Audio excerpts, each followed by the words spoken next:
Masuk nggak suaranya?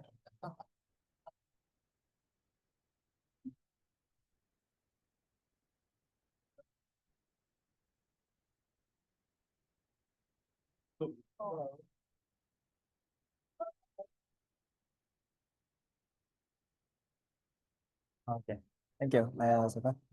Mas Habib. Baik, assalamualaikum warahmatullahi wabarakatuh. Ya, terima kasih yang sudah hadir. Malam ini kita lanjutin diskusi kelisanan ya, yang kemarin sudah dimulai sama Pak Rofik. Kemarin banyak ya yang diantarkan sama Pak Rofik tentang apa paradigma yang membangun kajian kelisanan ini, kenapa dia bisa diteliti dan sebagainya. Nah, malam ini kita eh, bedah tesis Mas Alwi dari UIN Jogja. Sekarang S3 di UIN Makassar ya. Kemarin habis ketemu juga di rumahnya. Assalamualaikum Mas. Apa nih, panggil Mas atau panggil Kak nih? Ingin Mas. Mas Alwi. Waalaikumsalam warahmatullahi wabarakatuh. Ini ternyata eh, teman kelasnya kakak saya di eh, pesantrennya Guru Tasar si Baco ya, Maros, Nahdlatul Ulum. Oke, tesisnya berjudul Kelisanan Al-Quran dan karakteristik pemahamannya, kajian surah Al-Kafirun ya. Saya sudah baca-baca dikit ya soal tulisan ini. Ada aspek-aspek yang diteliti kayak residu, epitet, dan apalagi itu istilahnya. Lupa ya. Ya, saya sebenarnya kurang akrab dengan kajian kelisanan ini ya. Kemarin cuma baca-baca tulisannya Archer yang Profes, Profes, Profes Wistel, siwalannya Nabi. Nah, kalau dari buku itu sih, apa ya, dia terlalu awal ya, mulainya dari bagaimana itu orality, terus dibandingkan dengan illiterate, apa kelompok-kelompok yang literal dan tidak literal atau tidak akrab dengan literasi. Apakah orang oral itu tidak dianggap berliterasi dan sebagainya gitu ya. Nah, mungkin langsung saja ya. Saya nggak bisa ngantar banyak-banyak. Sengaja waktu kepada Mas Ali. Silakan Mas.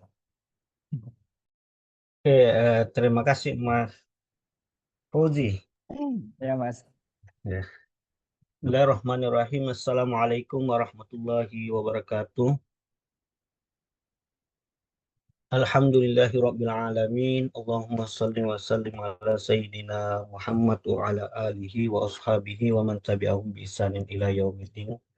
Amma ba'd.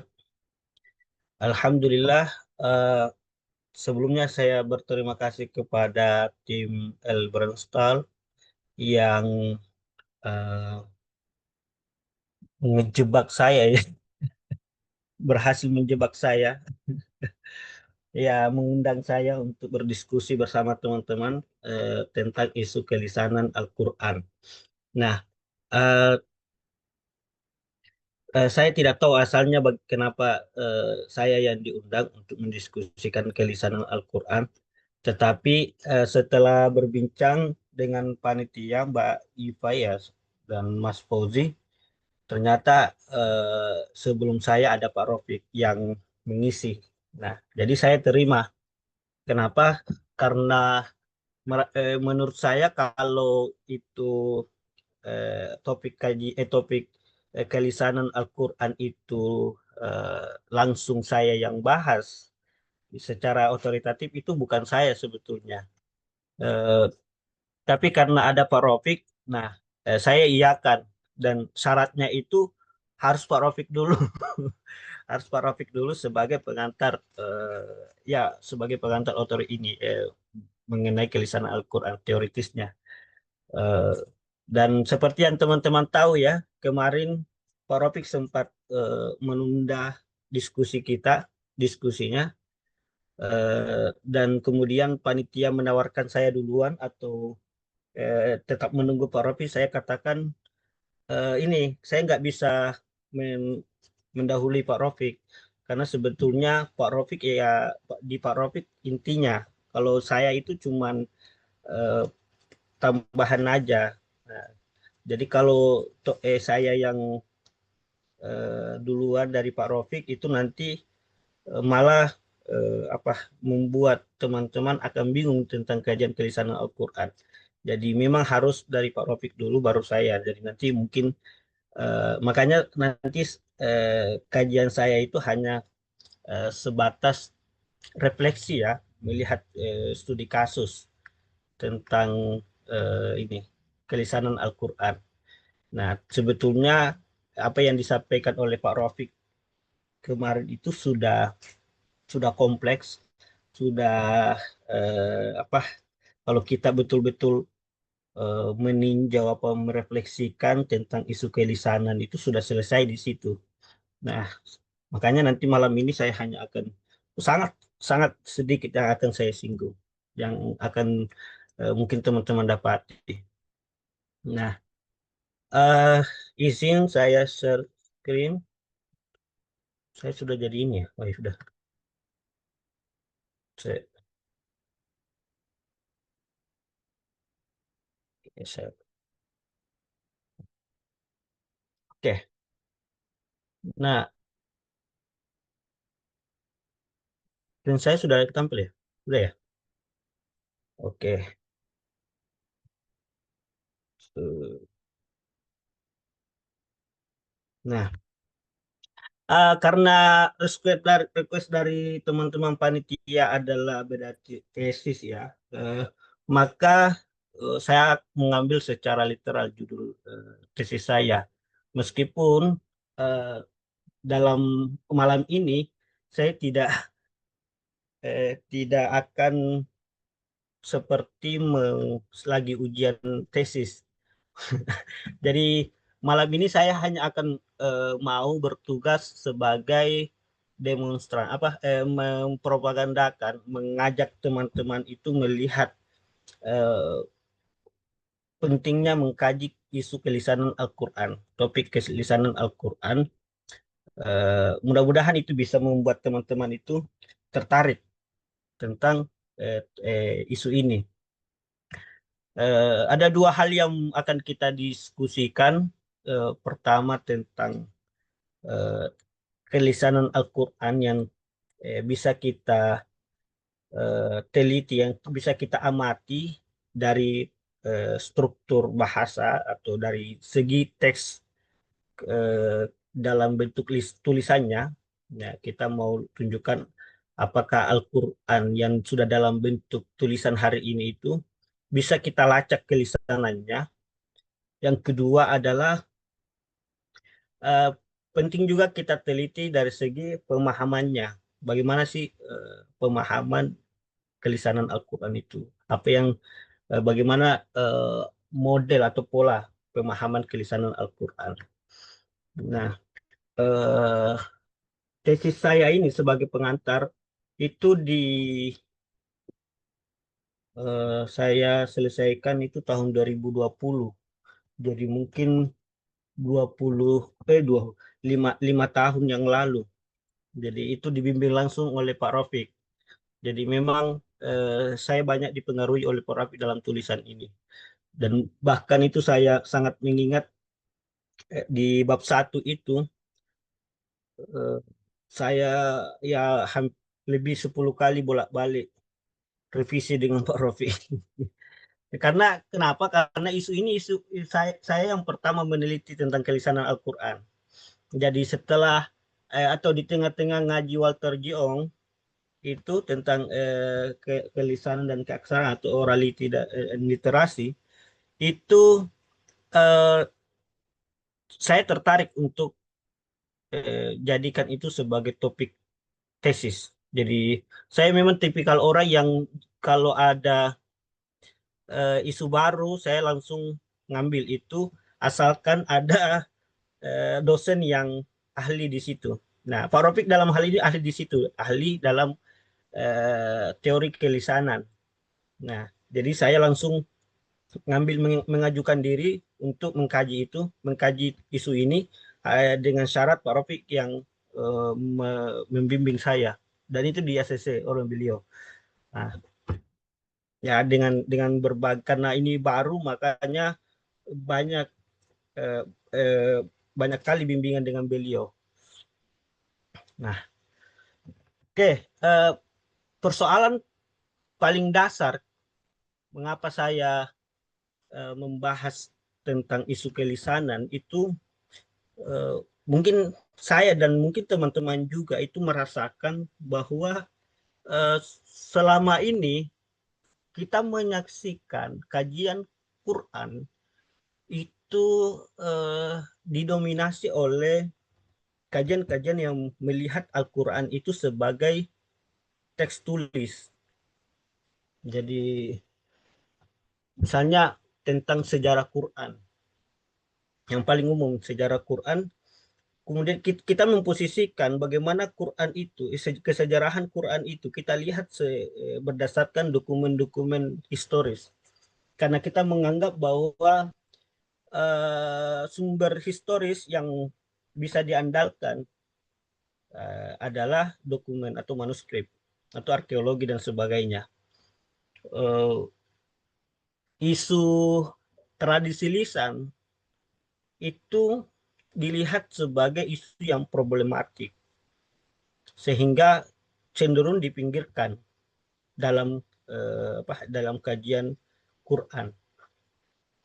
Uh, Hal lain misalnya dalam konteks pemahaman Quran, uh, kita juga masih didominasi oleh uh, cara pandang Quran sebagai teks tulis.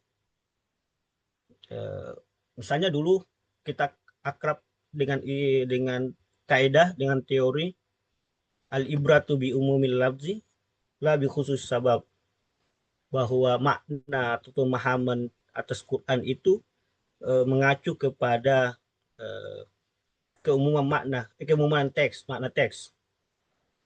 Atau sebaliknya, al-ibratu bi la bi umumil lafzi. Jadi makna itu berdasarkan ya di mana ayat itu disampaikan atau bagaimana konteks itu kemudian menghasilkan makna ketika wahyu disampaikan, ketika Quran disampaikan. Nah, tetapi itu kan basisnya itu adalah melihat Quran sebagai teks tulis. Jadi ketika Quran sudah dalam bentuk tulis itu, muncul kaidah itu. Muncul kaidah al-ibratu bi sabab la bi khusus sabab, atau al-ibratu bi umumil lafzi la bi khusus sabab, al-ibratu bi khusus sabab la bi umumil lafzi, dan seterusnya. Nah, ya sampai era kontemporer itu kita kenal misalnya tafsir-tafsir, eh, metode tafsir konteks kontemporer itu masih melihat Quran sebagai eh, teks tulis, meskipun ada di situ rana-rana membuka aspek kelisanan. Misalnya kita tahu klasifikasi penafsiran Al-Quran yang dipetakan oleh Abdullah Said misalnya, tentang tekstualis, semi tekstualis, dan kontekstualis. Nah, bahwa makna Quran itu kita bisa capai dari perspektif teksnya, literalnya, tekstualisnya, atau ya semi tekstualis, ya kita bisa atau kontekstualis, kita bahwa makna itu harus dilihat, selain dilihat dari makna literal, harus berdasarkan pada konteks historis, sosial historisnya. Nah, nah cara kerja ini itu ya seperti yang saya katakan tadi, itu masih memposisikan Quran sebagai teks tulis. Jadi basisnya masih basis teks tulis. Nah, saya merasa kita mengkaji Quran itu pada bentuk Quran yang kedua. Nah, bentuk Quran yang kedua. Jadi ketika Quran sudah dalam bentuk tulis. Padahal Al-Quran itu bentuk awalnya adalah bentuk lisan. Jadi itu keyakinan saya bahwa Quran itu awalnya bentuknya lisan. Kenapa kita nggak kaji Quran itu sebagaimana bentuk awalnya? Nah, eh, ada banyak argumentasi sebetulnya yang saya ungkap di tesis. Misalnya persoalan kemutawatiran transmisi Quran, bahwa ya Al-Quran hari ini itu sama dengan Al-Quran di era Nabi. Ya, secara eh, apa eh, kesahihannya itu bisa dipertanggungjawabkan. Apa yang kata-kata, ungkapan-ungkapan, ayat-ayat yang disampaikan oleh Nabi, karena itu mutawatir dan baik secara teologi maupun secara historis, dan itu sudah terbukti, maka yang kita saksikan hari ini itu juga apa yang ya Quran yang sama. Yang itu yang pertama. Yang kedua, eh, kayaknya kita tidak lagi perlu meragukan aspek kelisanan karena eh, sudah berkembang kajian-kajian terhadap Quran dari sisi kelisanannya. Eh, William Graham misalnya itu ya melihat Quran itu sudah memposisikan sebagai teks lisan. Jadi eh, dalam kacamata sarjana barat yang kita anggap melihat tradisi lisan itu problematik, belakangan sudah mulai netral, sudah mulai menerima. Mereka mulai melihat bahwa oke, marilah kita mengkaji Quran sebagaimana dia disampaikan, sebagaimana bentuknya. Jadi kita tidak perlu lagi mempersoalkan bahwa lisan itu problematik, maka dari itu kita itu tidak bisa dijadikan landasan, maka dari itu kita hanya berdasar pada tulisan. Tidak lagi seperti itu. Sekarang sudah terbuka. Karena Quran bentuk awalnya lisan, maka kita perlu melihat itu sebagai kajian teks lisan.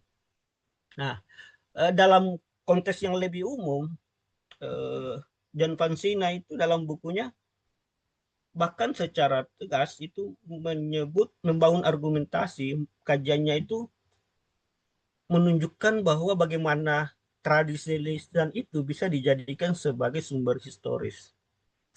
Jadi artinya secara sederhana kita tidak perlu meragukan posisi kelisanan karena sudah banyak. Jika mempersoalkan isu kelisanan itu sudah lama, bukan lagi persoalan hari ini. Kita nggak perlu lagi ragukan itu. Ya, jadi saya mau mencoba itu. Saya mau mengangkat isu kelisanan itu.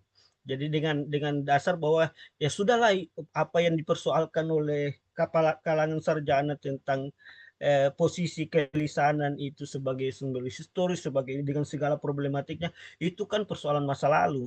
Hari ini sudah banyak sarjana-sarjana yang menerima Al-Quran sebagai teks lisan dan menampilkan kekhasan kajian Quran ketika dikaji dalam bentuk kelisanannya, misalnya itu. Jadi, itu ya. Hal lainnya, Al-Quran bentuk tulis menjadi sarana memahami Al-Quran dalam bentuk lisannya. Nah, jadi argumentasi kemutawatiran transmisi Quran itu kemudian menjadikan saya berpendapat bahwa kalau begitu Al-Quran yang hari ini kita bisa jadikan sumber primer, bahan untuk menelusuri Al-Quran dalam bentuk lisannya. Jadi bagaimana kelisanan Al-Quran itu kita bisa berangkat dari mushaf, dari Quran dalam bentuk tulis. Ya, kenapa? Karena kita tadi yakini bahwa Quran itu mutawatir, maka apa yang disampaikan dalam bentuk lisan di era pewahyuan itu kalaupun berubah dalam bentuk menjadi bentuk tulis, tetapi kita yakin bahwa itu ya mirip atau bukan mirip, ya sama. Karena itu Quran dalam bentuk mushaf hari ini itu bisa dijadikan sumber utama untuk memahami bagaimana kelisanan Al-Quran itu. Jadi, nah, ya itu logikanya. Nah, jadi karena itu kita dapat mengungkap kelisanan Al-Quran melalui bentuk tulis saat ini. Nah, apa pentingnya mengkaji kelisanan Al-Quran? Ini pertanyaan yang eh, apa yang sejak awal ketika saya ajukan judul ini ke prodi saya itu, apa pentingnya isu kelisanan Al-Quran? Bukankah biarlah itu sudah berlalu sebagai fenomena era pewahyuan? Eh, Sampai saya dikatakan itu, kamu mau ngapain bahas kelisanan Al-Quran? Nah, maksudnya itu isu lama, Quran juga sudah dalam bentuk tulis. Nah, bagi saya ketika kita mengkaji Quran atau dari perspektif kelisanannya, kita sedang membangun argumentasi baru tentang sejarah awal Al-Quran. Jadi, sejarah Al-Quran. Kita sedang membangun argumentasi bagaimana Al-Quran di era pewahyuan dalam bentuk awalnya. Sejarah Al-Quran dalam bentuk awalnya. Teman-teman bisa mungkin membaca artikelnya Nur Rahman kayaknya itu yang baru-baru terbit di jurnal Suhuf itu tentang apa argumentasi otentisitas Al-Quran berbasis kemutawatiran itu. Beliau menggunakan teori kelisanan juga. Nah, jadi kita bisa menawarkan karena kan selama ini eh, kajian sejarah Quran itu ya basisnya manuskrip, basisnya ya teks tulis.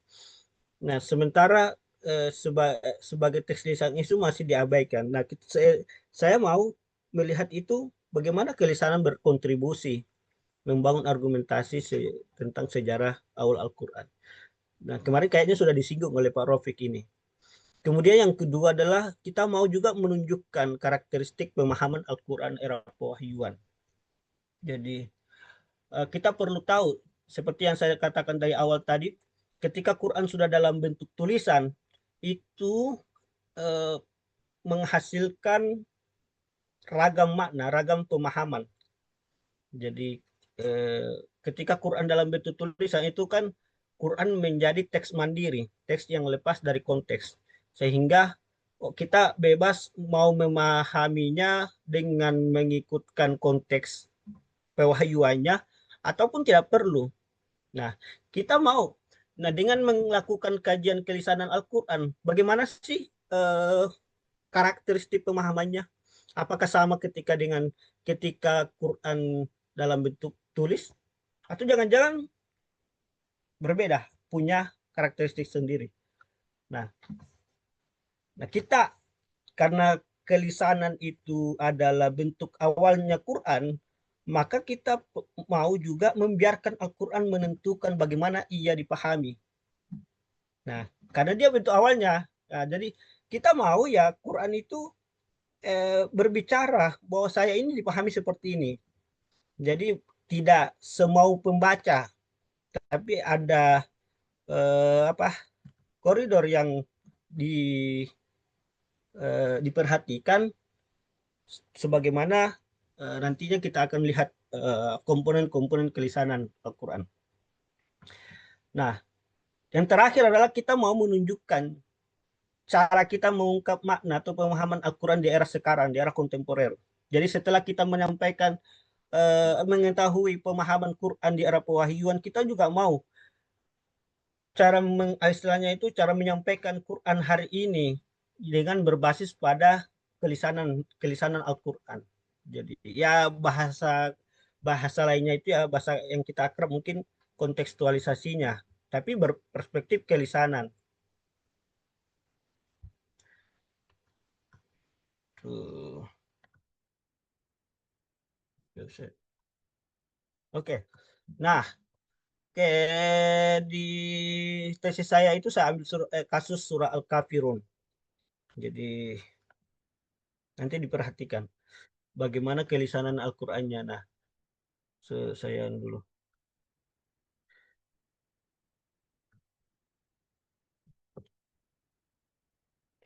Nah, jadi mari kita sedikit menggeser paradigma kita, cara berpikir kita bahwa mushaf yang hari ini yang kita jumpai itu bayangkan itu adalah teks lisan.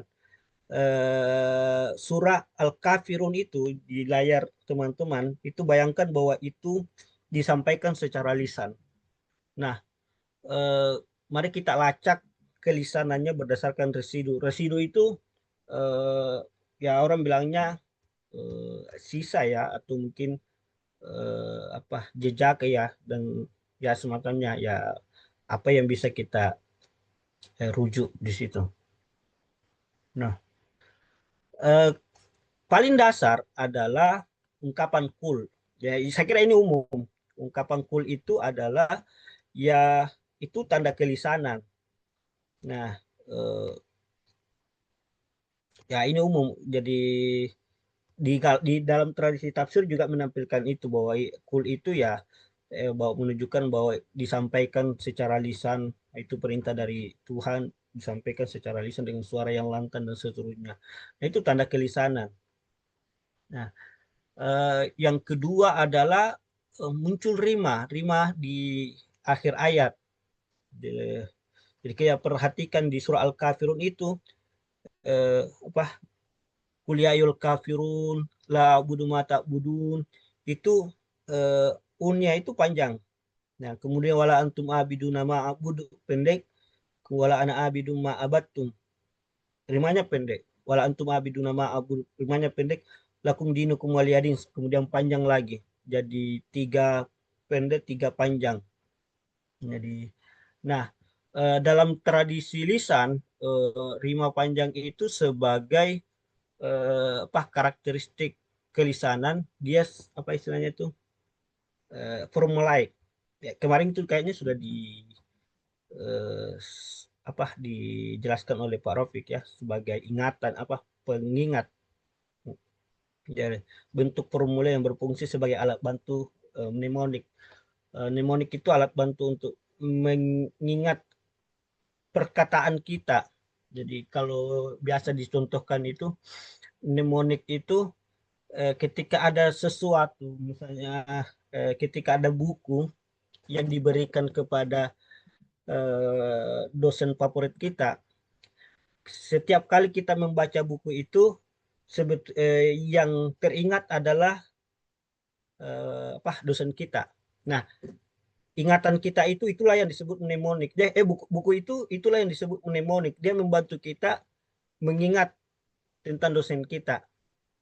Nah, kalau Pak Rofi kan selalu menyontohkan kalau ada apa, makanan yang diberikan oleh pacar atau pasangan kita, setiap kita makan atau makan itu, atau makan yang sama dengan itu, yang kita ingat itu adalah pasangan kita. Nama pasangan itu ya menjadi mnemonik. Jadi dia alat bantu untuk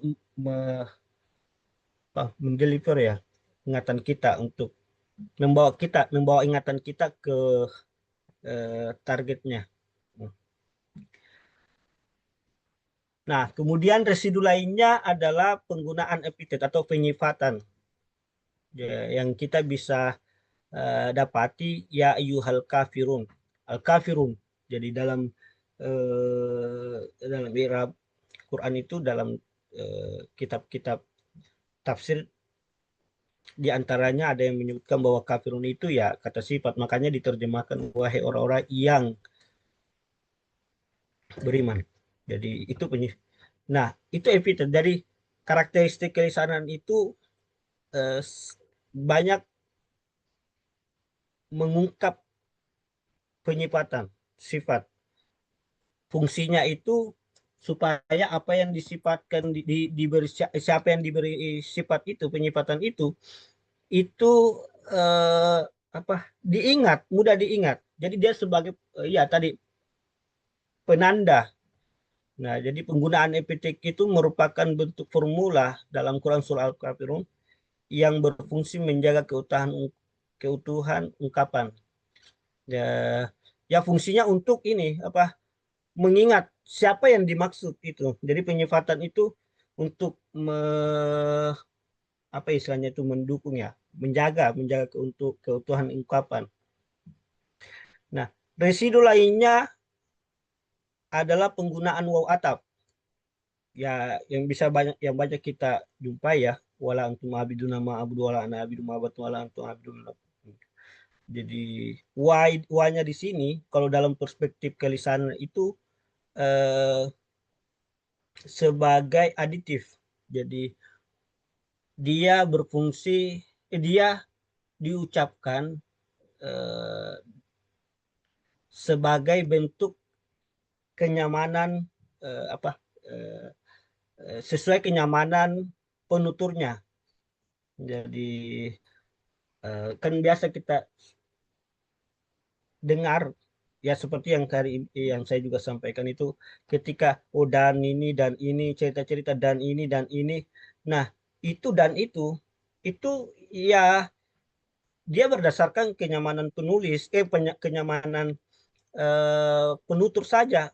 Nah, beda ketika dalam bentuk tuliskan dan itu kalau diganti biasa dengan koma dan itu. Nah, kalau dalam bentuk seandainya dalam bentuk tulis ini, maka eh, apa wala antum abiduna ma abudu koma la ana abidun koma la antum abiduna ma abudu koma. Nah, tapi kan dia menunjukkan bahwa dia ini lisan dari sisi bahwa ini ada wanya disebutkan beberapa kali wala antum abiduna ma wala ana abidun wala antum abidun. Jadi wanya di sini berposisi sebagai aditif. Hmm. Sesuai dengan kenyamanan penutur. Nah, kita anggap kalau dalam bahasa Arab kita sebutnya sebagai waw ataf. Nah, residu lainnya adalah ungkapan mengulang wala antum abidun nama abudu. Jadi pengulangan redundannya. Nah, jadi dalam tradisi lisan itu pengulangan itu pengulangan itu dia bagian dari tradisi lisan dan tujuannya untuk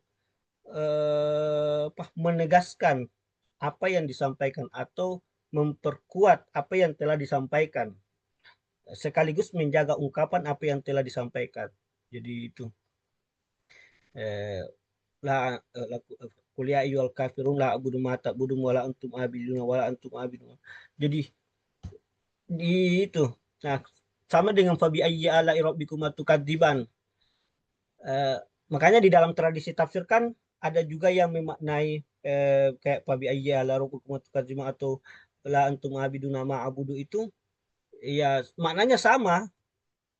Itu atau maknanya apa taukid, menegaskan apa yang telah disampaikan sebelumnya. Tetapi kalau analisis tekstualis ketika dia dilihat sebagai teks tulis, penafsir akan mengatakan tidak mungkin ada ayat atau pernyataan atau ungkapan itu disampaikan dua kali dan maknanya sama. Pasti punya makna yang berbeda. Nah, coba dilihat di dalam tradisi tafsir itu. Wabi ayya ala rabbikum tukadziban atau wala antum abiduna ma abudu itu ditafsirkan secara berbeda dalam karena ketika dia dilihat sebagai struktur teks tulis.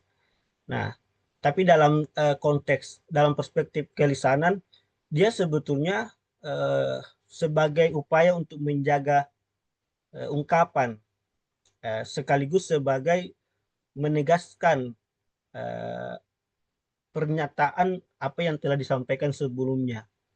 Jadi wala antum abidu nama abudu itu ya mereka semua kan sering kita itu melakukan pernyataan-pernyataan ngulang ya orang-orang tua kita tuh dalam tradisi masyarakat lisan itu kita sering menemukan satu pernyataan itu diulang berkali-kali itu ya sebetulnya bukan pemborosan ya istilahnya bukan pemborosan tapi itu sebagai penegasan. Nah kita akan menyebut kalau dalam tradisi tulis itu ya kita akan menyebut itu pemborosan berlebih-lebihan.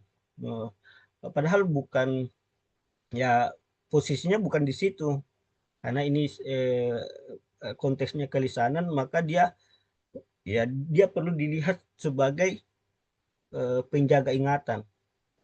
Nah oke itu dari pembacaan residu kelisanan Al-Quran dalam mushaf dalam bentuk tulisan.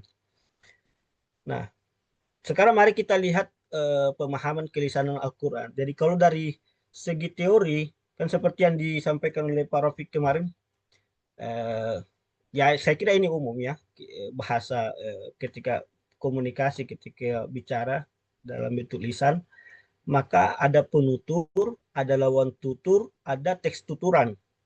Nah, nah di dalam percakapan itu atau penyampaian wahyu, penyampaian tuturan itu terjadi dalam ruang konteks tuturan atau dalam peristiwa tertentu. Nah, Pak Rafiq menyinggung kemarin di sini ini.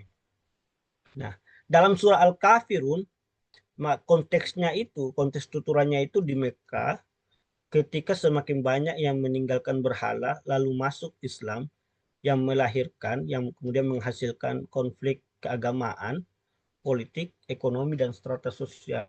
Jadi kita menyaksikan beberapa tokoh eh, pemuka kaum kafir, pemuka Quraisy di situ, itu eh, misalnya Al-Walid, Al-Mughirah, dan kawan-kawan itu eh, bagaimana mereka merasa dirugikan dengan dakwah yang dilakukan oleh Nabi Muhammad, yang sehingga melakukan rencana untuk melakukan negosiasi kepada Nabi dengan Nabi supaya ya ya banyak hal yang didiskusikan di situ, tapi yang paling apa diceritakan, yang paling terkenal adalah negosiasi apa eh, untuk saling saling menukar saling apa berganti-ganti yang menyembah Tuhan.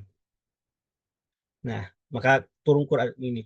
Jadi kaum Quraisy di sini apa Walid Al-Mughirah dan kawan-kawannya itu merasa dirugikan secara ya secara teologi jelas, secara politik itu karena semakin banyak ya, secara ekonomi oh jelas karena ya patung-patungnya atau apanya di situ, berhala-berhalanya yang mereka produksi atau dan kemudian semakin banyak orang lari ke Mekah yang kemudian menggeser apa, ekonomi di situ. Eh, jadi akhirnya ya mereka sangat membenci Nabi Muhammad dan kemudian mau sangat berniat untuk apa menjatuhkan Muhammad, sangat berniat untuk meng, apa itu menggagalkan dakwah Nabi Muhammad, sehingga itu tadi. Nah, tetapi tidak bisa juga dilakukan secara langsung, maka dilakukan negosiasi itu, tapi gagal. Ya turun ayat ini, turun turun surah ini. Fihliyahil kafirun la abudu ma ta'budun. Jadi dan uh, ayat surah ini kalau dilihat dalam perspektif kelisanannya, karena ada kata kul di sini, itu disampaikan secara lantang. Nah, secara lantang, dan al-kafirun di sini itu dia merujuk langsung kepada mereka yang apa orang kafir Quraisy, orang pemuka Quraisy yang penyembah berhala sekaligus melakukan kebencian terhadap Islam, mau menghancurkan Islam, nah, mau punya niat jahat tentang Islam, maka dia disebut sebagai kafir. Jadi merujuknya ke situ jelas. Al kafir itu merujuk kepada siapa audiensnya, lawan tuturnya siapa di situ. Nah, nah, mungkin kesimpulan yang bisa saya sampaikan, pertama, residu kelisanan memberi satu perspektif atas otentisitas atau kebertahanan redaksi Quran Surah Al-Kafirun. Dengan kata lain, kesahihan Al-Quran dalam hal ini adalah Al-Kafirun dapat dijumpai hingga surat tersebut ditulis dan berada dalam mushaf Al-Quran. Nah, jadi adanya berbagai residu atau ya tanda-tanda kelisanan Al-Quran dalam mushaf itu menjadi argumentasi bahwa apa yang di Quran yang hari ini kita jumpai secara bisa dilihat sebagai eh, apa kesejarahan berdasar sahih secara kelisanan. Nah, kemudian sebagai wahyu yang disampaikan secara lisan, Quran surah Al-Kafirun kemudian beberapa ada komponennya, komponen kelisanan yaitu penutur, lawan tutur, teks tuturan, dan konteks tuturan. Nah, dalam kasus surah Al-Kafirun, Nabi Muhammad sebagai penutur kemudian para pemuka Quraisy Mekah yang menyembah berhala seperti Walid bin Mughirah, Al-As bin Wa'il, dan seterusnya, yang merasa dirugikan dari segi politis, sosial, dan ekonomi sebagai lawan tutur. Kemudian surah Al-Kafirun sebagai teks tuturan, dan Mekah ketika semakin banyak yang masuk dalam Islam, kemudian menghasilkan di situ konflik keagamaan, politik, dan seterusnya sebagai konteks tuturan. Akhirnya dalam penuturan Al-Quran surah Al-Kafirun di ruang konteks tertentu terjadi pemahaman yang sama antara Nabi Muhammad sebagai penutur dan para pemuka Mekah sebagai lawan tutur. Jadi orang akhirnya mengerti bahwa orang pemahamannya itu pemahaman situasional. Kalau dalam perspektif kelisanan itu pemahaman yang kontekstual, yang kalau kita kenal, yang akrab dengan kita ini, pemahaman yang sesuai dengan konteks saat itu, sesuai dengan situasi saat itu. Jadi dia spesifik menggambarkan konteksnya di mana ini disampaikan. Nah, oke, saya kira itu yang bisa saya sampaikan. Terima kasih sebagai pengantar, mungkin kita bisa diskusi. Ya, Saya kembalikan kepada Mas Fore. nah, makasih Mas Alwi. Ya, menarik ya tadi melihat praktek kajian kelisanan ini ya. Terus ada pertanyaan di kolom komentar dari Mas Mas Duha. Ini Mas Duha kemarin diam-diam aja, sekarang baru berani bertanya. Pertama, apakah kalau tidak terlihat residu kelisanan, apakah teks tulis ini menjadi tidak otentik gitu? Kalau ada Betul. ayat yang menyalahi pola residu kelisanan, ayat itu jadi dicurigai tidak otentik alias letter addition atau tambahan entah dari sahabat atau dari siapa. Terus kedua, apakah masyarakat Arab pada abad 7 Century Era atau Masehi adalah masyarakat kelisanan primer, Syiro, lisan, lisan sekunder? Apa juga nggak banyak menyinggung ini kemarin katanya. Mungkin dengan asumsi semua audiens sepakat atas satu jawaban. Ini aku pernah baca juga ya di tulisannya Arsyad itu kalau masyarakat Arab eranya Nabi itu tidak sepenuhnya masyarakat oral ya. Mereka sudah kenal tulisan gitu. Misalnya di koin itu ada tanda atau simbol yang orang-orang sepakat kalau tulisan itu tuh punya makna yang disepakati secara umum. Dan surat persuratan sudah ada di era itu kan. Mungkin itu ya dari Mas Duhan. Terus mungkin sama Mas Inul Rizky, silakan. On mic.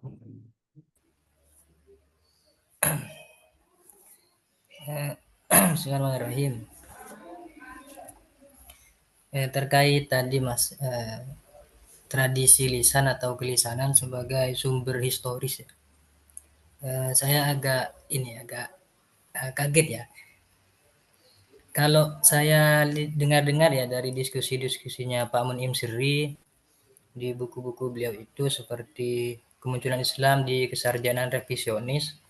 Di sana itu sarjana revisionis di barat itu mempersoalkan sumber-sumber keislaman karena tidak sezaman dengan Nabi. Teks-teks yang berbicara kenabian seperti Maghazi Ibnu Ishaq, Sirah Ibnu Hisham itu kan 100 tahun lebih setelah Nabi wafat. Dan sebelum itu kan tentu menggunakan transmisi lisan. Itu dipermasalahkan oleh kesarjanaan revisionis. Artinya sumber-sumber lisan itu tidak bisa menjadi sumber historis seperti itu. Bahkan Pak Munim itu menyebut kalau hadis itu bukan sumber historis tapi sumber teologis. Untuk menggambarkan Islam awal di era Nabi itu hadis bagi kesarjanaan revisionis itu tidak representatif karena ditulis sangat jauh belakangan setelah Nabi wafat. Saya ingin ini bagaimana kelisanan itu bisa menjadi sumber historis. Padahal ini dipersoalkan oleh sarjana-sarjana revisionis itu. Bagaimana argumentasinya seperti itu.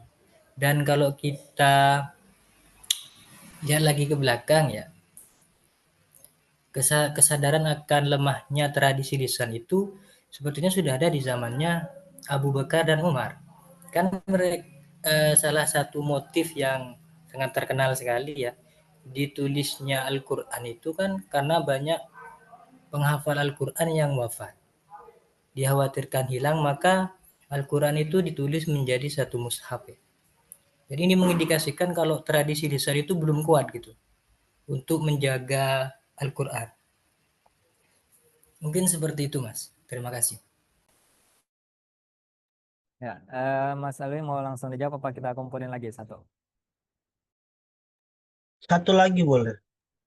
Oke, Mas Abdul Majid, silakan Mas. Unmute dulu. Ya, terima kasih untuk kesempatannya. Suara saya jelas ya? Jelas, jelas.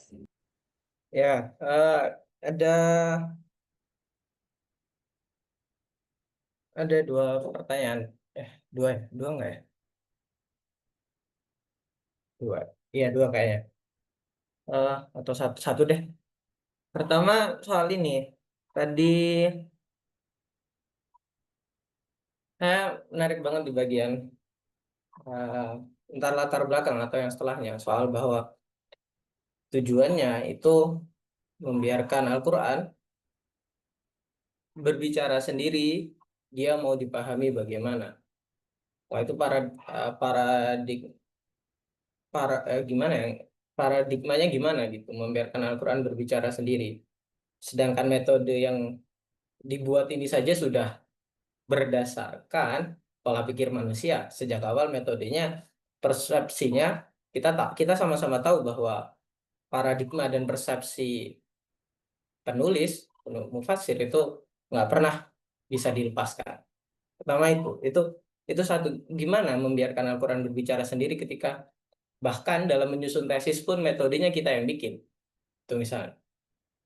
Eh, Pertanyaan kedua itu soal eh, kalau saya tidak tidak salah ingat tadi eh, Pak Alwi sempat bilang bahwa kita bisa melepaskan teks-teks historis dan hanya berkaca pada kelisanan Al-Quran. Masalahnya, saya belum baca tesisnya, jujur, baru mendengar eh, paparannya saja.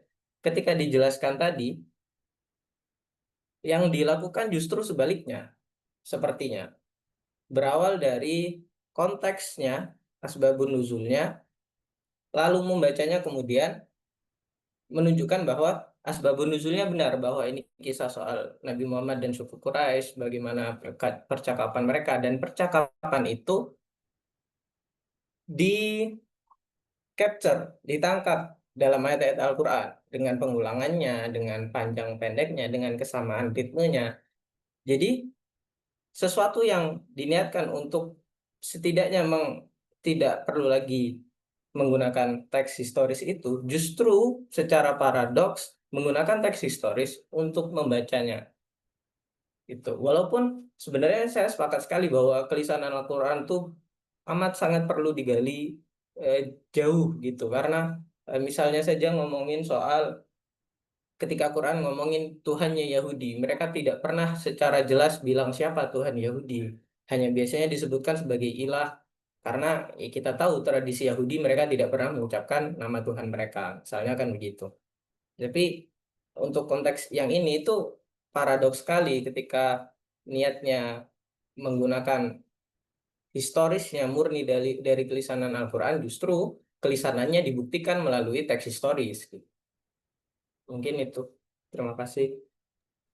Ya, berat-berat pertanyaannya. Terus, terus kata siapa? Kata Mas Duha. Good Emang question. harus, kata Mas Duha, emang harus ada pemahaman yang baru besar gitu. Iya. Silakan Mas, silakan Mas Alwi. Oke, terima kasih pertanyaannya teman-teman. Saya kira susah ya dijawab. Kalau kata teman-teman Mas Duha itu pertanyaannya bagus. Maksudnya pertanyaannya susah dijawab. Apakah kalau tidak terlihat residu kelisanannya jadi tidak otentik? Eh, Mungkin bukan ke situ ya. Mungkin bukan berarti itu tidak otentik ya. Eh, ada satu argumentasi yang mengatakan bahwa Quran itu apa eh, dia membangun peradaban tulisan. Nah, jadi satu sisi dia masuk dalam eh, apa dunia kelisanan, dan kemudian akhirnya mau tidak mau mengadopsi apa bukan ya berada dalam tradisi lisan, akhirnya dia juga berbentuk lisan. Nah, tetapi saat yang sama Quran itu juga menciptakan peradaban tulis. Nah, saya nggak tahu sejauh mana persoalan otentik di sini. Saya kira bukan berarti bahwa ketika Quran kelisanannya tidak nampak itu berarti Quran tidak jadi audit otentik atau bagaimana efeknya. Nah, saya kira itu perlu pendalaman lagi. Tetapi yang saya apa mungkin temukan adalah bahwa adanya residu kelisanan itu menjadi kemudian argumentasi tentang kesejarahan Quran, bahwa ya, ketika Quran dalam bentuk awalnya lisan yang kita saksikan hari ini sekalipun dalam bentuk tulisan tetapi residu kelisanannya muncul, maka ya itu menjadi argumentasi kesejarahan tersendiri. Nah, kalau ada ayat yang menyalahi pola residu kelisanan, ayat itu jadi dicurigai tidak otentik atau oh, ya saya kira seperti itu tadi. Nah, kemudian iya mungkin itu juga ya yang tadi kalau ada ayat yang menyalahi pola residu kelisanan, mungkin eh, saya belum sejauh ini menelusuri apakah pola residu kelisanan yang ditawarkan Walter Jeong itu yang tetap, atau jangan-jangan kita bisa berkreasi berdasarkan apa pola Quran itu sendiri. Nah, saya nggak tahu apakah Neil Robinson itu kan Neil Robinson kan mengelaborasi bagaimana itu rima atau apa itu ya dalam Iqra Bismi Rabbik ayat 1 sampai ayat 5 itu al-alaq. Nah, kemudian dia meyakini bahwa ini aspek-aspek kelisanannya. Kemudian apakah masyarakat Arab pada abad ke-7 itu? Iya, sejauh pembacaan saya itu berada dalam kelisanan primer. Makanya eh, ya kayaknya Google Scholar ya atau siapa ya? Iya, John Pansina juga mengatakan seperti itu bahwa karena masih berada dalam kelisanan primer, eh, tulisan itu masih menjadi alat bantu mnemonik.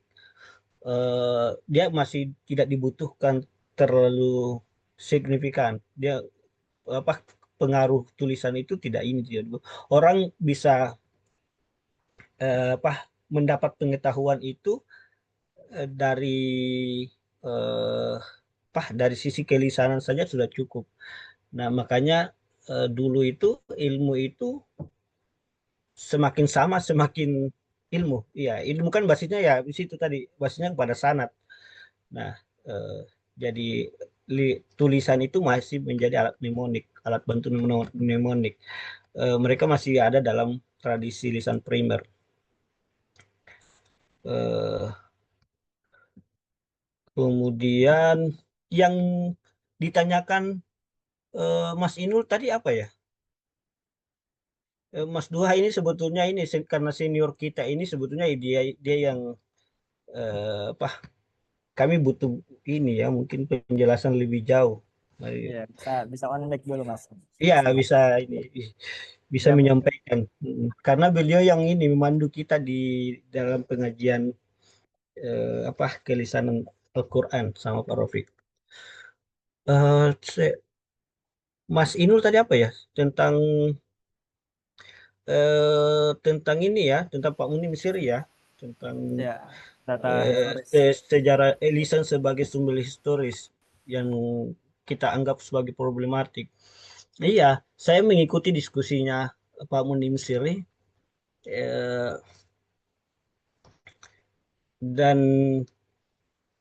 karena konteksnya apa ya, istilahnya memang dalam dalam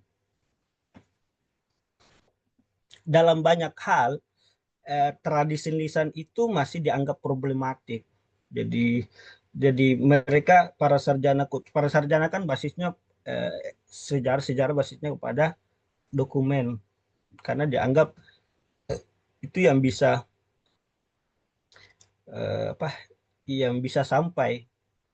Nah, kalau dalam tradisi lisan ada persoalan apa, kesikahan, ada persoalan perubahan redaksi. Saya sangat ingat itu apa yang disampaikan oleh Pak Siri itu, ada satu, kayaknya surah Al-Kafir juga itu beliau ungkap, ada ayat, ada la, bukan katanya itu la abudu mata budun, tapi la abudu mata budun. Jadi ada yang berubah di situ. eh, Ya, saya mengikuti banyak tentang kajian-kajian Pak Siri dengan beberapa sarjana. Nah, tetapi memang eh, itu tadi yang saya katakan, sudahlah kita tidak perlu eh, bermutar-mutar di persoalan itu, persoalan apa, ini kredibel, ini tidak kredibel, persoalan apakah ini layak atau tidak. Nah, kalangan sarjana saya nggak tahu sejauh mana eh, mungkin ini ya, sarjana barat itu sekarang sudah banyak yang menerima lisan sebagai sumber historis. Jadi apa yang dipersoalkan oleh Pak Munim memang dalam posisi dominan itu memang diterima, bahwa lisan itu belum bisa memadai sebagai sumber historis. Karena itu dengan segala dampaknya itu, isu kelisanan Quran atau isu sejarah Quran berbasis lisan itu tidak bisa tidak bisa dibangun. Nah, ya, tetapi kita eh, perlu menerima kenyataan bahwa Quran itu disampaikan secara lisan, dan Quran yang hari ini itu adalah mutawatir. Nah, eh, William Graham itu sudah menerima itu, Anjani Kanawi sudah menerima itu. Eh, Artinya ada banyak sarjana juga yang mengambil mengakui kelisanan Quran itu. Eh, dan eh, bisa nggak sih kita tidak mempersoalkan tradisi lisan itu sebagai sumber historis? John Pansina itu mengungkap itu. Nah, jadi eh, dengan dasar Al-Quran itu mutawatir, itu tadi yang saya sampaikan itu, bisa nggak sih kita eh, berekspresi terhadap kajian Al-Quran berbasis kelisanannya? Karena ya itu bagaimanapun itu bentuk awalnya. Ya, gitu. Kemudian Abdul Majid, saya tidak tahu secara pasti ya, tapi setangkap saya itu, saya mengkonfirmasi konteks kelisanan itu berdasarkan teks tulis ya, begitu ya? Atau gimana tadi, Mas Majid? Iya Mas, seperti itu Mas. Iya, Kok ya berangkatnya seperti dari itu ya. teks? Hmm, Ya.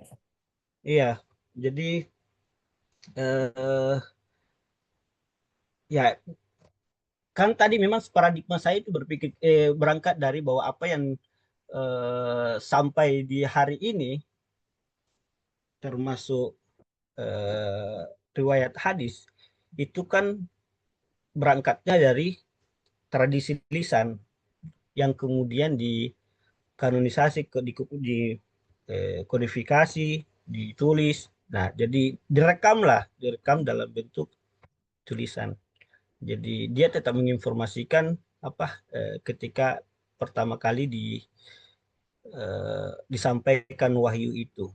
Nah, jadi jadi bentuknya tulis, tetapi cara berpikirnya atau perspektifnya itu lisan. Hmm.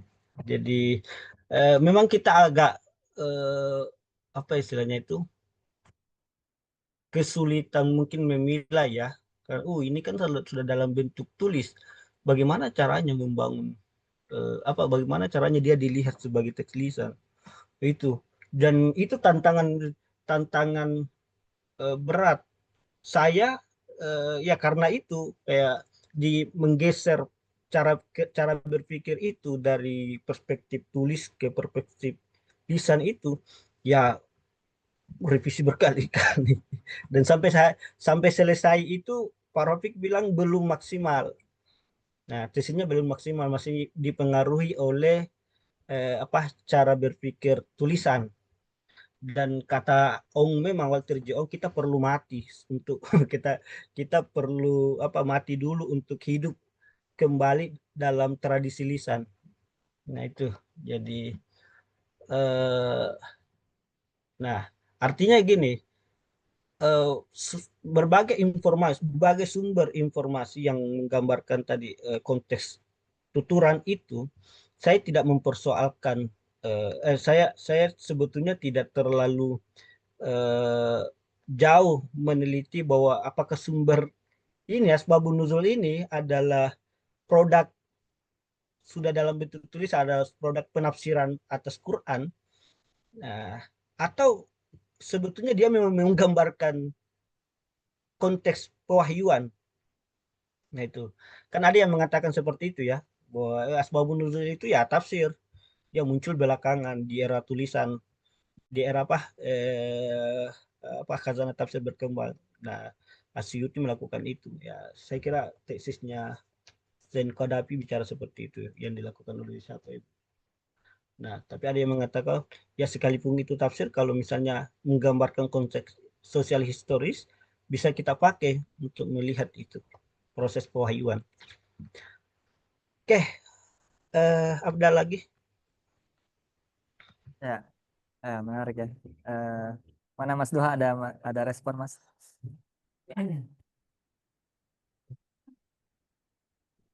Ada yang lain masih ada yang mau nanya?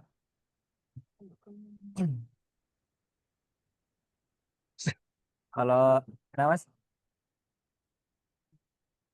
Ya, saya sih, apa ya? Tadi pertanyaan pertama soal Mas Duha ya. Soal ini Mas, apa? Iya. eh, Lingkup ayat yang dikaji itu ya. Kalau misalnya kelisanan, berarti kita harus tahu potret gambaran masa itu ketika Nabi kalau di kalau di apa? Kalau di Asbabun Nuzul kan di Masjidil Haram katanya di hadapan para Quraisy. Nah, ada nggak ya atau bisa nggak ya kita ngelacak apa yang disebutkan Rasul sebelum menyampaikan kuliah al-kafirin itu, atau kenapa kata kul itu dimasukkan ke dalam kajian ini juga, atau kenapa al-kafirin itu dari sini mulainya sampai sini mulainya, atau gimana ya? Masih banyak sih pertanyaan kayak gitu lah ya. Nangkap nggak ya? Nangkap nggak maksudnya Gimana? itu? Saya Gimana kita memotret kondisi sosial ketika atau situasi ketika Rasul menyampaikan wahyu itu? iya. Iya, sejauh ini saya ini masih mengandalkan sebetulnya perspektif yang ditawarkan oleh para sarjana eh, atau para ulama kita.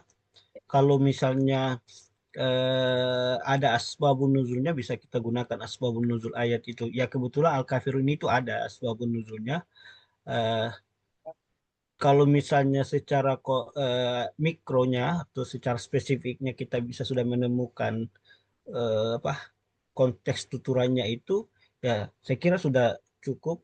Tetapi kalau misalnya diperlukan pembacaan konteks makronya, ya kita perlu melihat ini sejarah Arab saat itu, atau sejarah Mekah atau Madinah saat itu dan seterusnya, wacana-wacana yang berkembang saat itu.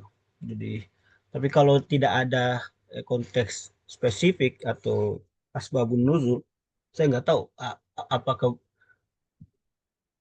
tepat ya kalau kita katakan tidak ada konteks spesifik. Nah, atau mungkin tidak direkam ya, atau tidak direkam dalam kitab kita asbabun nuzul. Ya, kita bisa mengandalkan ini konteks makro itu yang kemudian kita bisa melihat pola atau struktur oh ini, nah mungkin sama dengan ini yang dimaksud ini. Nah, ya saya masih mengandalkan di situ. Saya masih melihat itu pelacakan konteks pewahyuan itu masih mengandalkan apa yang sudah ditawarkan oleh para ulama kita. Nah, Oh, mau nggak mau ya terima sebab nuzul. ya terima dulu. Itu. Terima dulu. Tadi soal mnemonik, aku keingat bacaannya. Masih masih Archer sih. Bukan Archer kali ini. Aku nonton di YouTube apa-apa gitu. Jadi kenapa ayat-ayat Mekah lebih sedikit, bukan ayat Mekah, tafsir sahabat tentang ayat itu lebih sedikit perdebatan di apa definisi term daripada kitab-kitab tafsir yang belakangan itu. Karena mereka dulu masih, karena masih mengandalkan ingatan ya. Jadi tidak banyak lah perdebatan soal term. Karena mereka satu ide soal term itu. Iya, Belakangan ini setelah jadi tulisan baru dipertanyakan loh, kok pakainya kata iya, ini, kok pakainya kata ini gitu. iya. Karena Quran sudah berada dalam posisi mandiri atau bebas konteks. Dia tidak lagi terikat dengan konteks tertentu. Apa bentuk tulisan itu kan, tulisan itu begitu karakternya. Dia Ya, mandiri. lepas Akhirnya dia ya, bebas. Dia ini bisa dibawa kemana-mana. jadi mana. Nah, saya udah Mas Dua saya Mas. Mas Dua Nah, lagi. Katanya habis saya. Ya Mas. dah, ini bagus ini pertanyaannya. Jadi apa temuan besar implementasi perspektif kelisanan ini terhadap tafsir Al-Quran, khususnya Al-Kafirun? Iya, itu berkaitan dengan pembicaraan barusan. Jadi eh, pembacaan Al-Quran dengan menggunakan perspektif kelisanan bagi saya itu kemudian mengantarkan kita kepada eh, apa pola pemahaman yang eh, meniscayakan pembacaan konteks historis. Jadi tentang surah Al-Kafir, dia dalam surah Al-Kafir kan di kita di Indonesia kan dibawa kemana-mana, ya kan? Karena Quran tidak dilepaskan dari konteks sosial historisnya.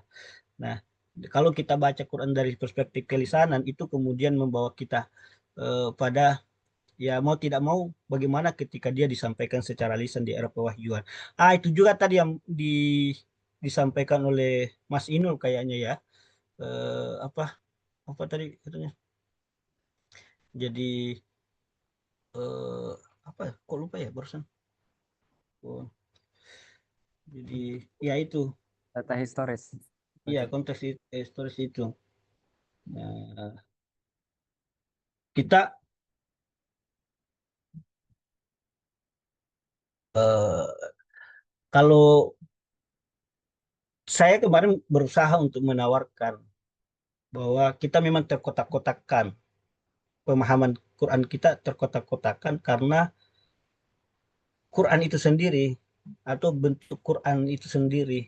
Jadi ketika Quran dalam bentuk tulisan itu kemudian karena sudah open access atau sudah open access, sudah bebas dipahami dalam tanda petik ya, semau penafsir, ya di makna itu dipegang oleh penafsir, eh, sehingga ya yang mau memaknai A, yang mau memaknai ke B, C dan seterusnya itu ya terjadi itu.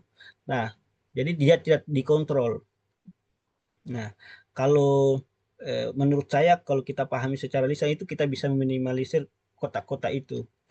Kita bisa mungkin ya, ya tidak mungkin tidak sampai pada kesepakatan satu makna, tapi ya kita bisa meminimalisir makna bahwa bahwa ayat ini dipahami disampaikan dengan ayat dalam konteks itu.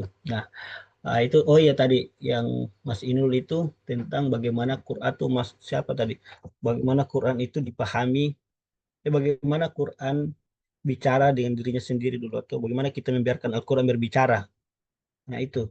Jadi ketika Quran disampaikan secara lisan oleh Nabi, maka ya sebagaimana pembicaraan ya atau penuturan sebuah teks itu ada tutur dan saya bukan istilahnya itu bukan melakukan perspektif dulu bukan melakukan pola dulu baru eh, menjadikan Quran mengikuti pola itu, tapi saya kira eh, bahwa Quran itu ketika disampaikan secara lisan itu kan sudah terbayang karena dia disampaikan secara lisan, maksudnya menjadi tuturan ya, menjadi teks tuturan, maka ya dengan dengan sendirinya kita akan membayangkan ada penutur, ada lawan tutur, ada teks tuturan dan ada konteks tuturan.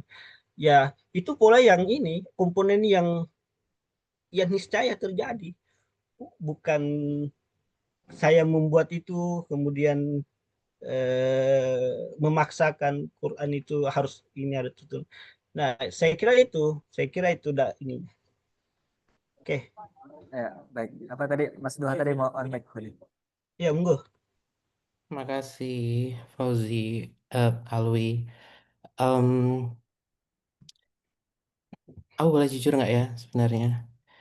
Jadi kemarin pas Abah dan selalu ketika Abah menjelaskan tentang kelisanan dalam Al-Quran, em, kita jadi berpikiran liar kemana-mana dan sangat tertarik dengan ide Abah. Tapi ketika kamu mencoba melakukannya atau em, beberapa dari kita kayak mencoba melakukannya, tidak hanya sebatas ide yang terpantik dari presentasi Abah, tapi kita mencoba melakukannya, kayak kita jadi gagal gitu menangkap, mewujudkan kemenarikan yang kita dapatkan ketika Abah presentasi.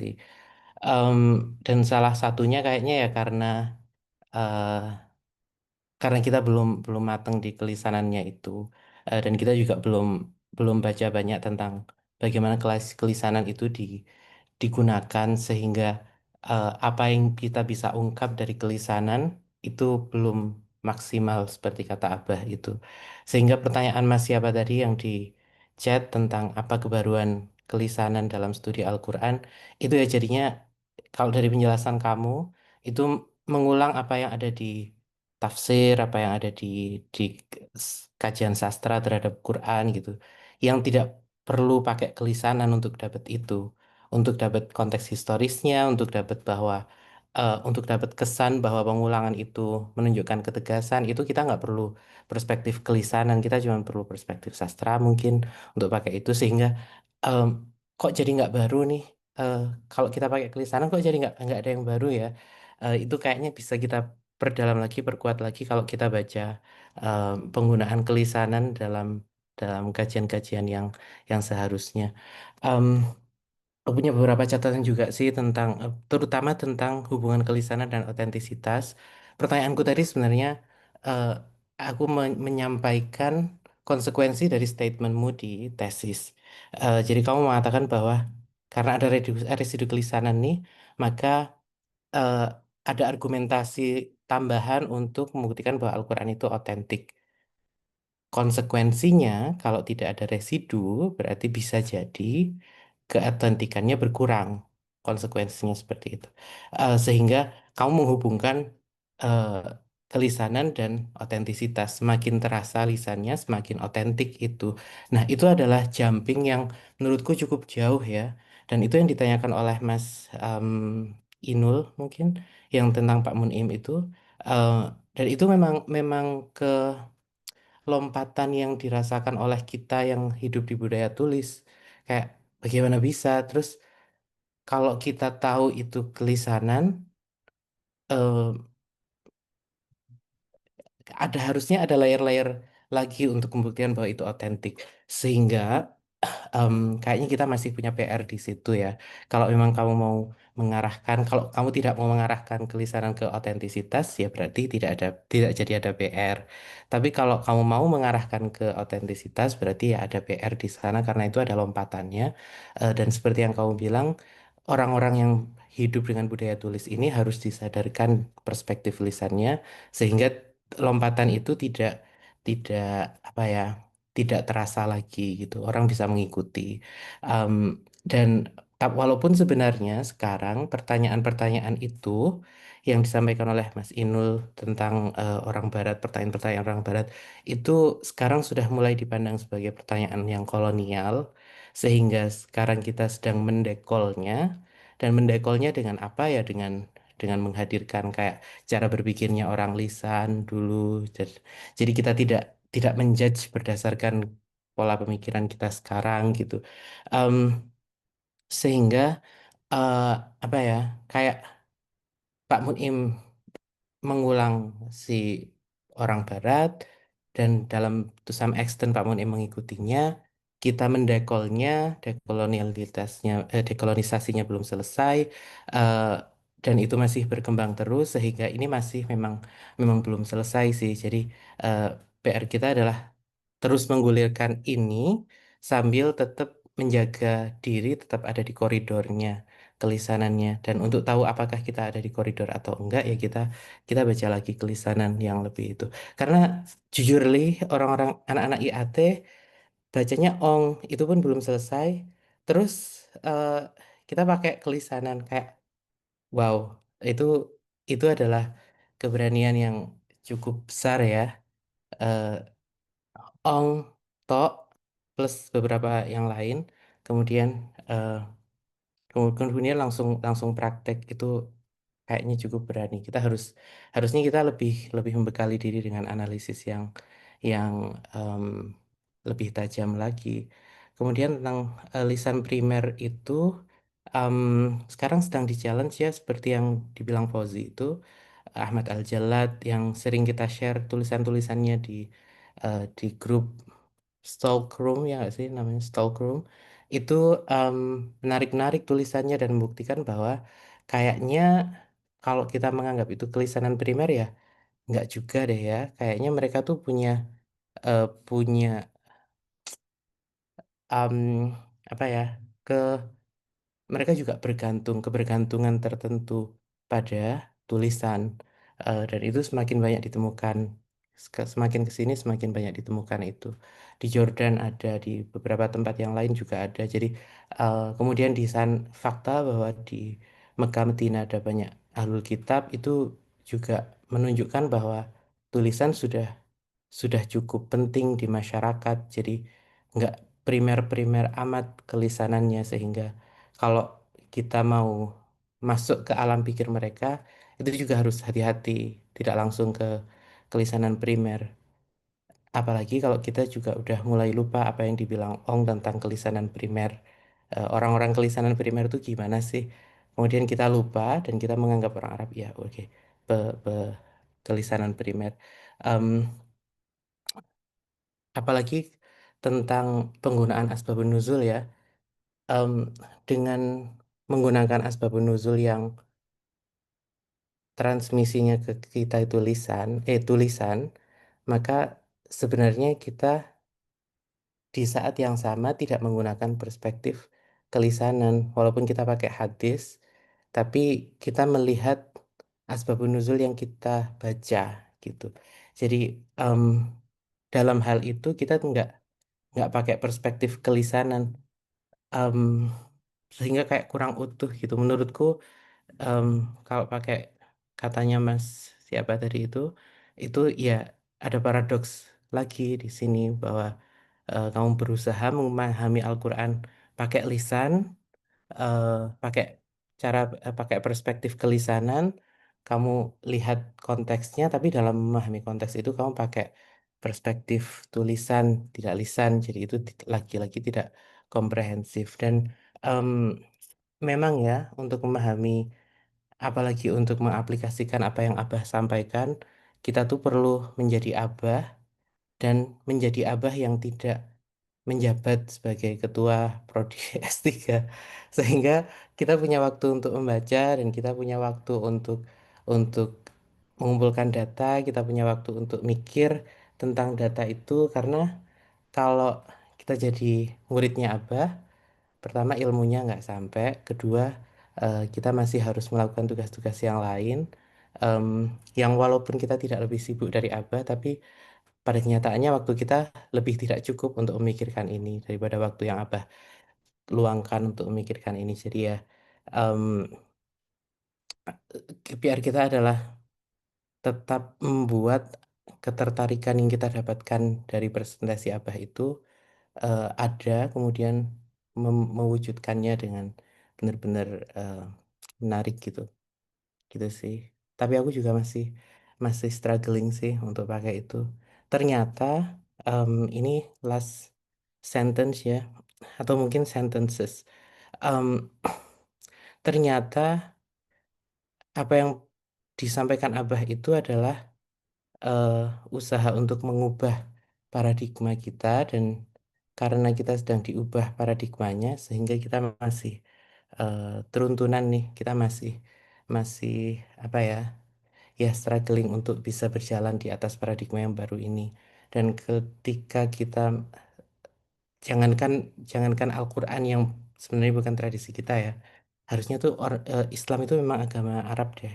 Kita yang nggak Arab tuh nggak usah jadi Islam. Tapi em, apa, tradisi kita aja yang kita hidupi, yang kamu orang Makassar atau orang mana, Sulawesi, aku orang Jawa. Ketika kita yang orang-orang Indonesia ini melihat tradisi leluhur kita dengan perspektif kelisanan, kita juga nggak berhasil loh, nggak sepenuhnya berhasil. Apalagi kita melihat tradisinya orang lain, orang Arab gitu, yang kelisanan itu lekat dengan zauk. Zauk itu kita nggak punya. Aku yang hidup di Arab 3 tahun aja belum belum belum bisa mendapatkan zauk itu kecuali dalam beberapa tempat tertentu.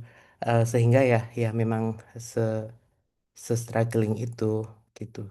Em, harusnya kita punya mata uang dolar sehingga kita bisa 1 tahun tinggal di Arab atau lebih gitu, dan mengakses perpustakaan mereka.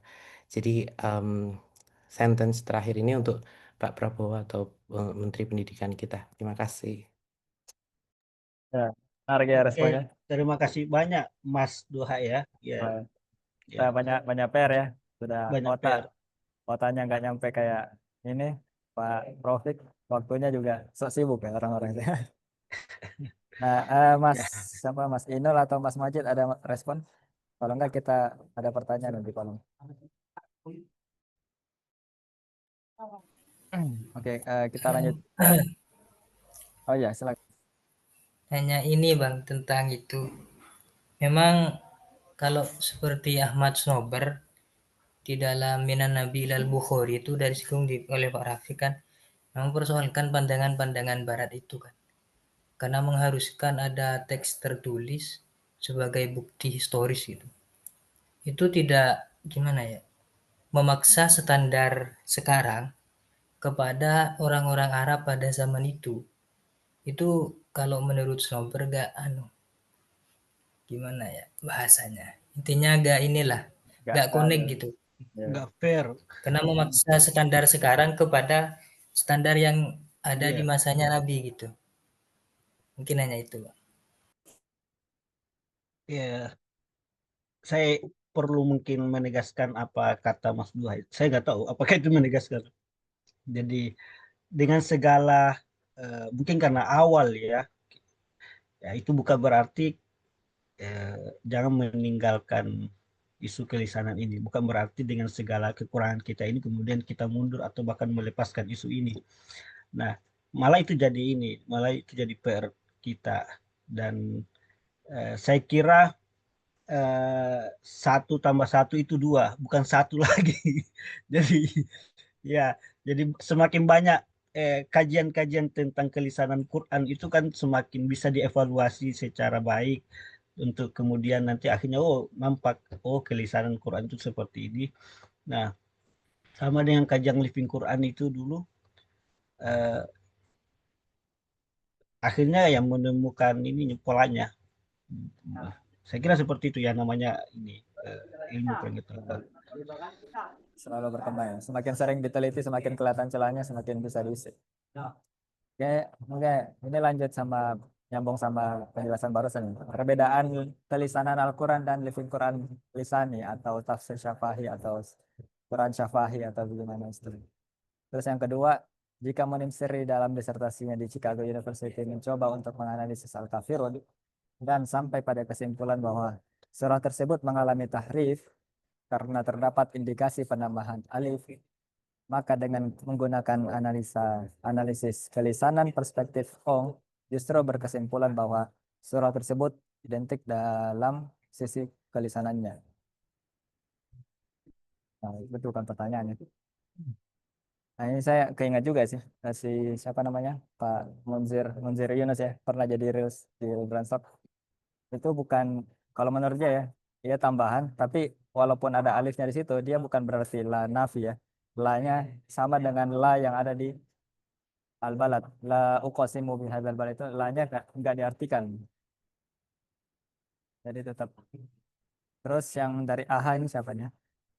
Dari tradisi pewahyuan, auha, melalui Jibril ke Muhammad atau dari Allah langsung ke Muhammad, maknanya kan jelas, lalu disampaikan atau tabligh kepada manusia. Pertanyaannya, apa sih orientasi kelisanan dalam kajian tafsir kontemporer dan apakah semua kelisanan bisa masuk pada semua kajian surah-surah dalam Al-Quran? Terakhir, apa kekurangan dalam menggunakan kelisanan sebagai metode? Ya, kita ada dua pertanyaan ya. Satunya respon. Monggo Mas. Kalau yang pertama itu yang tentang perbedaannya antara kelisanan Quran dengan living Quran lisan. Eh, saya kira saya nggak tahu. Kemarin kan pertanyaan Pak Rofi yang mana dulu, ayam atau ayam atau dulu. Iya, karena ya living Quran eh, eh, basisnya basis living Quran apa performatif ketika Quran disampaikan ya itu kan ketika Quran kemudian muncul sebagai fenomena performatif di era pewahyuan itu kan ada juga yang basisnya lisan di situ. Eh, jadi saya tidak memastikan bagaimana bisa saya nggak tahu memastikan bagaimana perbedaannya ya antara kelisanan Quran dengan living Quran lisan. Tetapi kalau mungkin ya dari segi mungkin ruang lingkupnya eh, kelisanan Quran itu lebih luas daripada living Quran lisan. Living Quran berbasis lisan karena ya apa atau malah lisan living Quran ya living Quran lisan itu ya bagian dari kelisanan Quran mungkin. Karena mungkin nanti kelisanan Quran itu juga mencakup tentang pemaknaan atau eksegesis penafsirannya. Aku boleh nambahin nggak? Nggih, monggo. Kayaknya kelisanan Al-Quran itu seperti yang kamu bilang deh, memang lebih luas daripada eh, living Living Quran. Quran Iya. berbasis lisan mungkin. Hmm. Kalau kelisanan Al-Quran itu kayaknya kalau hanya disebut seperti itu, walaupun memang harus didefinisikan, Spesifikasi ya. didefinisikan gitu kelisanan Al-Quran Ya. yang di ya maksud itu apa. Tapi kalau pakai yang kupahami kelisanan Al-Quran itu ya aspek kelisanan dari Al-Quran sehingga itu kalau di PPT-nya Abah kemarin lebih masuknya ke historis linguistik. Ya. Yang living Quran lisan itu eh, bisa lived atau bisa living ya. Eh, Kayak yang Abah bilang kemarin, itu lebih ke fenomena, eh, kajian fenomenologis atas materialitas bunyinya. Jadi kayak soundscape-nya, di dua-duanya ada soundscape sih, tapi kalau kalau yang living Quran lisan itu yang kita bisa dapatkan kalau kalau eh, Mbak Aini Sunan Haji ikut eh, pers- penjelasan Abah kemarin yang kita bisa dapat data lisannya. Kalau Mm-mm. kan kita udah nggak dapat data lisannya, kita cuma lihat di tertulisnya. Kalau Tertulisnya. kan lisan itu yang kita bisa dapat eh, data lisannya itu. Kayaknya bedanya di situ deh. Kalau memang aku paham Iya. apa yang dia maksud dengan living Quran lisan dan kelisanan. Saya malah apa bertanya ya, yang dimaksud living Quran di situ. Oke, yang jika Insiri dengan dalam disertasinya, iya, ya itu kan kasus surah Al-Kafirunnya itu dihapus ya oleh Mizan kayaknya itu dihapus karena dianggap ini. Iya, saya kira itu menarik ya untuk dilihat kembali. Dan saya termasuk orang yang tidak setuju kemarin itu ketika ada penghapusan itu. Kemudian dari tradisi pewahyuan mereka juga apa sih orientasi kelisanan dalam kajian tafsir kontemporer, dan apakah semua kelisanan bisa masuk pada semua kajian surah-surah Al-Quran? Iya, kalau orientasi kelisanan dalam kajian tafsir kontemporer itu eh, kalau yang saya kembangkan ya itu malah mengarahkan tafsir itu berbasis situasional, apa berbasis kontekstual. Saya sekarang sedang mencicil ya bagaimana eh, perbedaan kiraat itu kan menghasilkan perbedaan makna. Tetapi bagaimana itu dilihat sebagai fenomena lisan. Eh, Maksudnya jangan-jangan yang di masing-masing ada konteksnya masing-masing sehingga semuanya semuanya kiraat itu menghasilkan pemaknaan yang diinginkan oleh Quran. Nah, jadi kalau dilihat orientasi kelisanan itu saya menitik beratkan pada pembacaan konteks. Jadi ya saya nggak tahu apakah ini sebetulnya kemarin yang dikritik tesis saya ya yang dikritik besar oleh Pak Rofik itu eh, cara cara berpikir struktural apa cara berpikir tekstual kelisanan belum nampak pada pembacaan tekstualisnya Quran, tekstualisasinya literalnya surah Al-Kafirun ini masih diabaikan dan hanya fokus kepada pembacaan konteks sosialis terusnya. Jadi menarik sebetulnya kalau struktural tulisan itu kemudian karena kita baca sebagai fenomena lisan dia kemudian menghasilkan pemaknaan yang khas. Nah, nah jadi kalau misalnya mungkin bisa dielaborasi lebih jauh, bisa dikembangkan, bisa di ya ditemukan lebih jauh ya, dielaborasi lebih jauh itu. Kalau seandainya nanti ada yang berhasil menemukan analisis struktural lisan ya, pemaknaan lisan dari segi strukturalnya itu, ya kita bisa ini. Karena kan yang paling nampak itu pembacaan sosial kulturalnya itu saya kira itu ini sudah itu tadi sudah seperti itu. Nah, cuman dari segi pengaruh tekstualisnya Quran ini saya masih ini dianggap belum belum masuk di situ, masih terpengaruh. Dan kata Pak Rofik itu ya ujung-ujungnya mas kamu masih didominasi oleh tafsir kontekstual. Itu di kajian tafsir kontekstual. Kajian kelisanan Quran itu tapi rasanya itu tafsir kontekstual. Nah, ya problem lagi kan di situ. Nah, tapi itu yang kita perlu buka itu adalah kesadaran sosial historis kita untuk apa untuk dalam memahami dalam memahami Quran. Saya kok merasa ya bahwa kajian tafsir kontemporer seperti yang dihasilkan oleh Pak Sahiron apa Pak Abdullah Said itu sedang membuka wacana aspek-aspek kelisanan itu. Jadi pembacaan konteks itu saya kok merasa ini ya eh, saya nggak tahu didukung atau di bagaimana tuh mereka sedang menggali itu, mereka sedang berenang dalam kolam kelisanan di dalam konteks kajian tafsir kontemporer atau bagaimana. Apa kekurangan dalam menggunakan kelisanan sebagai metode? Saya belum tahu itu kekurangannya bagaimana. Atau apa Malah Bang? menjadi metode ya. Kalau Malah dari kalau dari pengalaman Mas Alwi apa yang susah dari kajian apa mungkin? ini melepaskan paradigma teks ini literal tulisan kita. Kalau ya bukan kelisanannya ya, kitanya ya maksud saya itu. Ya seperti yang sering yang dikatakan oleh Ong itu, kita perlu mati dalam dunia tulisan ini untuk kemudian hidup kembali dalam kebudayaan lisan untuk bisa memahami tradisi lisan itu sendiri.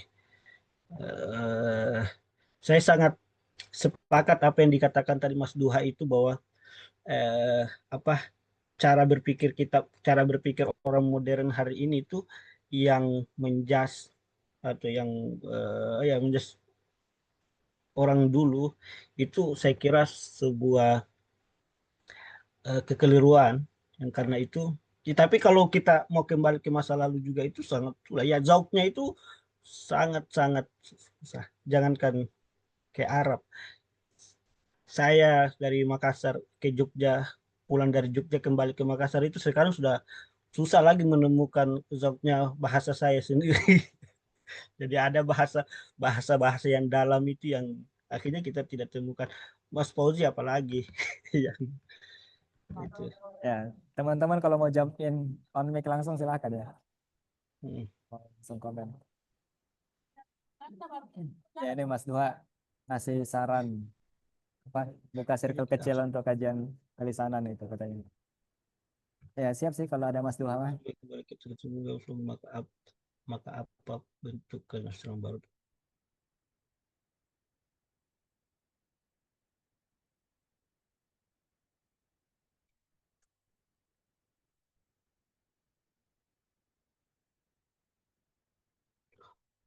Menarik ini pertanyaannya.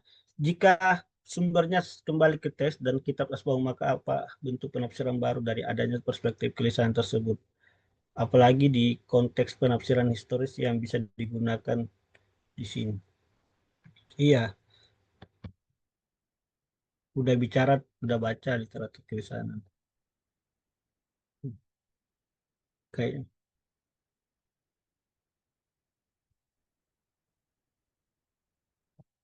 Ya mungkin ini satu pertanyaan terakhir Mas ya. Apa mungkin bisa ada nama-nama atau keyword-keyword untuk kita jadikan referensi ya dalam kajian kelisanan ini. Itu pertanyaan dari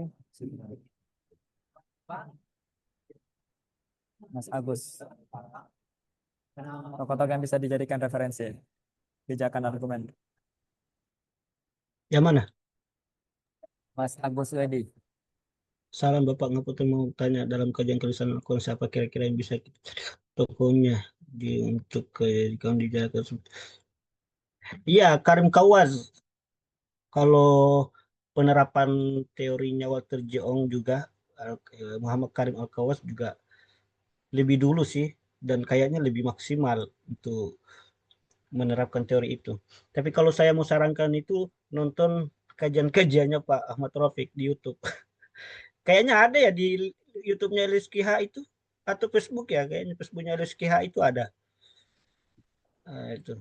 Boleh promo Kalau ya? dalam Dunia hmm, LS. Boleh Facebook ya, numpang promo ya Fauzi. Facebook LSGH iya, rekamannya ada, dan itu adalah enggak, kalau yang Abah di YouTube karena itu di pas COVID dan iya, iya, iya, iya. yang Di rumah beliau ya, di rumah beliau ya iya di rumahnya Abah, iya. Ya, di saya mengikuti itu. gitu. Saya kira jangan cuma Stockroom tapi juga LSGH. Oke, makasih. Masuk, Iya. masuk, masuk.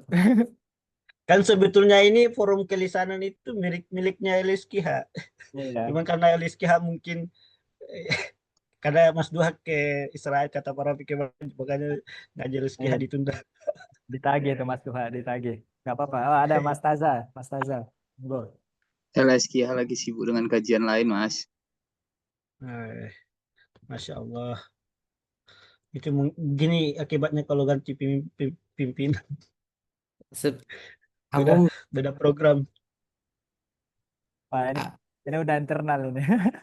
defense of LSGH sebenarnya kelisanan tidak ditinggalkan sih, cuman sekarang sedang dibahas oleh circle yang lebih terbatas. Kalau Abah kan eh, dulu itu lebih umum dan penjelasannya masih terpotong gitu.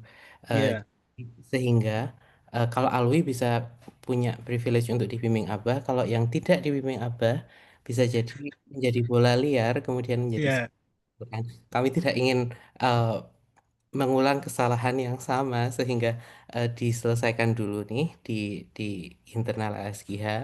Kemudian nanti eh, kalau udah ada beberapa orang yang the next Abah gitulah gambarannya yang bisa mengontrol bola itu sehingga tidak bisa menjadi liar, eh, itu baru baru eh, ready to launch itu.